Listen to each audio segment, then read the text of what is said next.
تو یہاں ان لوگوں کا ذکر کیا گیا کہ جنہوں نے عہد شکنی کی، انہیں 4 مہینے کی مہلت دی گئی، 4 مہینے گزر جائے اور یہ اسلام بھی قبول نہ کرے اور مکہ شریف بھی نہ چھوڑیں تو انہیں قتل کر دیا جائے۔ وَقُعُودُوا لَهُمْ كُلَّ مَرْصَدٍ، ہر جگہ ان کی طاق میں بیٹھو، یعنی ان کی تلاش میں بیٹھو، جہاں ملیں انہیں قتل کر دو۔ فَإِن تَابُوا، پھر اگر وہ توبہ کریں، شرک اور کفر سے توبہ کریں اور ایمان قبول کریں، وَأَقَامُوا الصَّلَاةَ، اور نماز قائم رکھیں، وَآتَوُا الزَّكَاةَ، اور زکوٰۃ دیں، فَخَلُّوا سَبِيلَهُمْ، تو ان کا راستہ چھوڑ دو، یعنی انہیں قید سے رہا کر دو اور ان سے کوئی تعرض نہ کرو اگر یہ مومن ہو جائیں، نماز قائم کریں، زکوٰۃ دیں۔ ان اللہ غفور الرحیم، بے شک اللہ بخشنے والا مہربان ہے۔ وَإِنْ أَحَدٌ مِّنَ الْمُشْرِكِينَ اسْتَجَارَكَ، اور اے محبوب اگر کوئی مشرک آپ سے پناہ مانگے مہلت کے مہینے گزرنے کے بعد، اور وہ کہے کہ میں توحید کے مسائل سیکھنا چاہتا ہوں، قرآن پاک سننا چاہتا ہوں جس کی آپ دعوت دیتے ہیں، میں سمجھنا چاہتا ہوں، فَأَجِرْهُ، تو اسے پناہ دو، حَتَّى يَسْمَعَ كَلَامَ اللَّهِ، یہاں تک کہ وہ اللہ کا کلام سنے، ثُمَّ أَبْلِغْهُ مَأْمَنًا، پھر وہ مہلت پوری ہو جائے اور پھر بھی وہ ایمان نہ لائے تو اسے قتل نہ کرو، پھر اسے اس کی امن کی جگہ پہنچا دو۔ یعنی اگر ایمان نہ لائے تو وقت پورا ہونے پر اسے امن کی جگہ پہنچا دو۔ اس سے ثابت ہوا کہ مستامن کو ایذا نہ دی جائے گی۔ جو ہم سے امن طلب کر کے ویزا لے کر ہمارے ملک میں آیا، چاہے وہ کافر ہے، ہم اسے تکلیف نہ دیں گے، اور مدت گزرنے کے بعد اس کو دارالاسلام میں رہنے کا حق بھی حاصل نہ ہوگا۔ یعنی وہ 1 مہینے کے ویزے پر آیا، امن کو طلب کر کے، مستامن ہے، مستامن مانے امن طلب کرنے والا، تو 1 مہینہ گزر جائے گا تو پھر ہم اسے کہیں گے کہ اب آپ ہمارا ملک چھوڑ دیں۔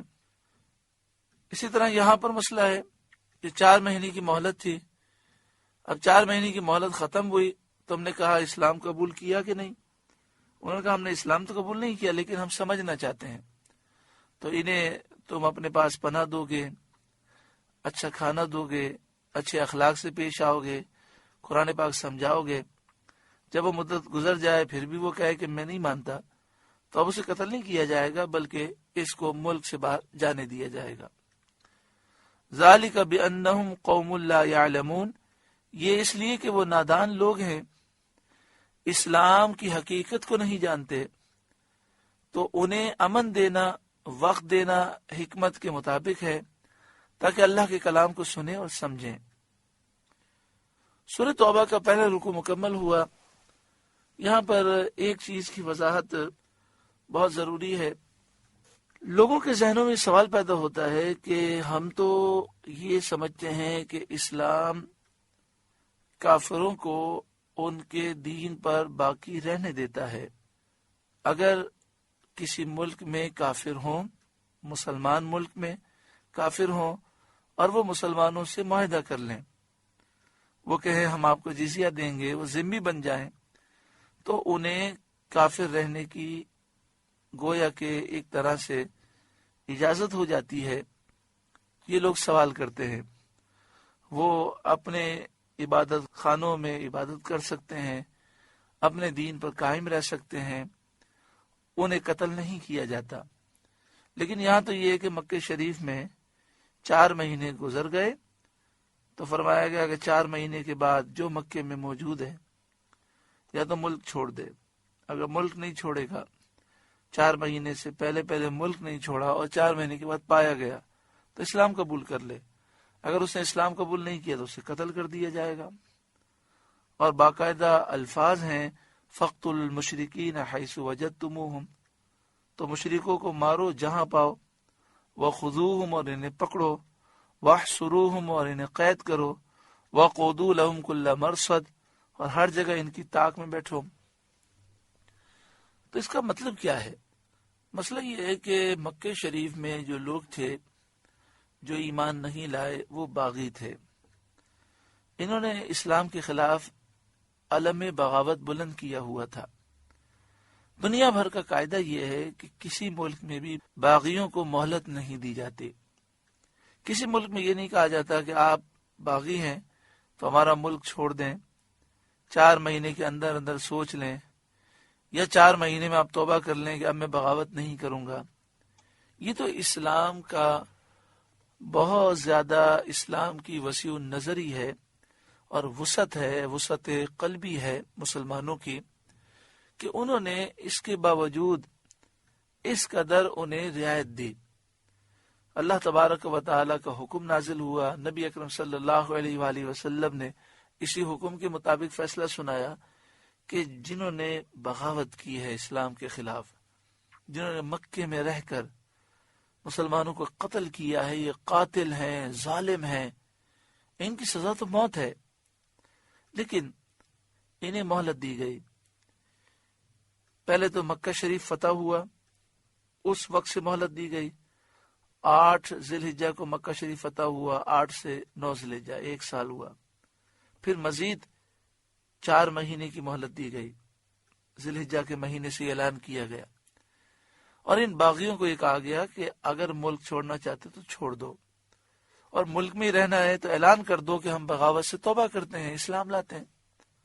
مجھے بتائیے یہ اسلام کی کتنی وسعت نظری ہے۔ کیا دنیا میں آپ نے کسی ملک کو دیکھا کہ جس میں باغی رہتے ہوں اور باغیوں کو پہلے 1 سال کی مہلت دی جائے اور پھر اس کے بعد 4 مہینے کی مہلت دی جائے کہ ملک سے جانا ہے تو چلے جاؤ، اور ملک میں رہنا ہے تو بس اتنا اعلان کر دو کہ ہم بغاوت سے اعلان کرتے ہیں؟ اب یہ کیسے پتہ چلے کہ یہ بغاوت سے اعلان کر رہے ہیں کہ اب ہم بغاوت نہیں کریں گے؟ تو اس کا فرمایا فَإِن تَابُوا وَأَقَامُوا الصَّلَاةَ، اگر وہ توبہ کر لیں، نماز قائم رکھیں، زکوٰۃ دیں، تو اس کا مطلب یہ ہوا کہ یہ اب اسلام کے باغی نہیں ہیں۔ تو یہ خاص باغیوں کے لیے حکم تھا، ورنہ آپ دیکھیں مدینہ شریف میں یہودیوں کے قبیلے تھے جن سے نبی اکرم صلی اللہ علیہ وسلم نے معاہدہ کیا تھا، وہ مدینہ شریف میں رہتے تھے۔ اس کے علاوہ کئی علاقے فتح ہوئے۔ حضرت عمر رضی اللہ تعالیٰ عنہ کے دور حکومت میں کئی ملک فتح ہوئے، لاکھوں مربع میل کی سلطنت پر آپ کی حکومت تھی۔ تو آپ نے تو کافروں کے قتل کا حکم نہیں دیا کہ قتل عام کیا جائے، وہاں یہ تھا کہ جو اسلام لے آئے تو سبحان اللہ، اور جو اسلام نہ لے کر آئے تو وہ مسلمانوں سے معاہدہ کر لے، اور یہ معاہدے میں وہ لکھ دے کہ میں اسلامی سلطنت کو نقصان نہیں پہنچاؤں گا۔ ہاں اس میں بھی کوئی بغاوت کرے تو بغاوت کی سزا تو موت ہے۔ یہ تو ہر ملک اور ہر قوم کا قاعدہ ہے۔ بس افسوس کی بات یہ ہے کہ دین سے دوری کی وجہ سے، نہ سمجھی کی وجہ سے ہم اپنے مسلک کو، اپنے دین کو سمجھتے نہیں ہیں، اور پھر جب کافر اعتراض کرتا ہے تو فوراً پریشان ہو جاتے ہیں۔ کافر اپنی باتوں کو جو غلط ہوتی ہیں انہیں بھی ایسا گھما پھرا کر پیش کرتے ہیں کہ وہ اچھی لگتی ہیں، اور ہماری باتیں صحیح ہوتی ہیں، کافر اس کو ایسا غلط ویو دیتے ہیں کہ صحیح باتیں بھی غلط محسوس ہوتی ہیں، اور ہمیں علم تو ہوتا نہیں ہے، وہ فوراً تبصرے شروع کر دیتے ہیں۔ کبھی بھی کوئی کافر، یہودی، عیسائی، ہندو یا بد عقیدہ، بد مذہب اعتراض کرے تو صحیح العقیدہ عالم سے رجوع کریں، پہلے سمجھیں کہ ہمارا مسلک کیا ہے، ہمارا مذہب کیا ہے، ہمارا دین کیا ہے، پھر اس کا اعتراض جو اس نے کیا ہے اس میں کتنی اس نے تبدیلی کی ہے۔ پہلے وہ لوگ ہم پر جھوٹا الزام لگاتے ہیں، ہمارے قاعدے کو غلط بیان کرتے ہیں، اور پھر اسی پر الزام لگاتے ہیں۔ اللہ تبارک و تعالی ہر ایک کو عقل سلیم عطا فرمائے اور کافروں کے مکر و فریب سے محفوظ فرمائے۔ آمین بجاہ سید المرسلین صلی اللہ علیہ وآلہ وسلم۔ آپ سے گزارش ہے کہ قرآن کے اس پیغام کو آگے پہنچا کر ثواب جاریہ حاصل کریں۔